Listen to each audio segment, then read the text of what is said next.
ഒരു ഗുരുവിൻ്റെ അടുത്ത് ഒരു ശിഷ്യൻ വന്ന് ചോദിച്ചു, നല്ല മനുഷ്യനാകാൻ ഞാൻ എന്താണ് ചെയ്യേണ്ടത്?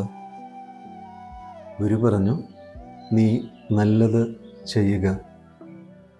അപ്പോൾ ശിഷ്യൻ ഗുരുവിനോട് ചോദിച്ചു, അത് നാളെ ചെയ്താൽ പോരെ? ഗുരു ആ സമയത്ത് നിലത്ത് നിന്ന് ഒരു വടിയെടുത്ത് അവിടെ വടി കൊണ്ട് ഒരു വൃത്തം വരച്ചു. ആ വൃത്തത്തിനകത്ത് ഒരു കല്ല് വെച്ചു. ഗുരു ശിഷ്യനോട് ചോദിച്ചു, ഈ കല്ല് നീ ഇപ്പോൾ എടുക്കുമോ അതോ നാളെ എടുക്കുമോ? ശിഷ്യൻ പറഞ്ഞു, ഞാനത് ഇപ്പോൾ എടുക്കും. ഗുരു ശിഷ്യനോട് പറഞ്ഞു, നല്ലത് ഇപ്പോഴാണോ ചെയ്യേണ്ടത്?